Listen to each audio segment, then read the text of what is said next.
good morning. We're here in Hammond, Louisiana with Mr. and Miss Frank, and we just finished building them a beautiful pool and turning it on, and we'd like to get a couple words on the testimony on how everything went.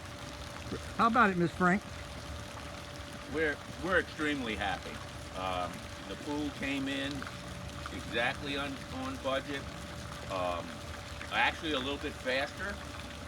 He had quoted so many weeks, and then I think he finished maybe a week and a half early, which was we were happy about that because we got a chance to go swimming before the weather turned cool. And really don't have anything to say other than Doug was very professional. He answered all our questions, even though some of them were kind of dumb. There's never a dumb question. He's been very patient That is with correct. us, and he's done a fantastic job. And we love the shape. We wanted a different shape, and it ended up being a heart shape, believe it or not. We didn't plan it that way, but it is, and it's really pretty. All right. Well, thank y'all very much, and I hope y'all have a lot of enjoyable days swimming. Thank you. And go Tigers, huh? Go Tigers.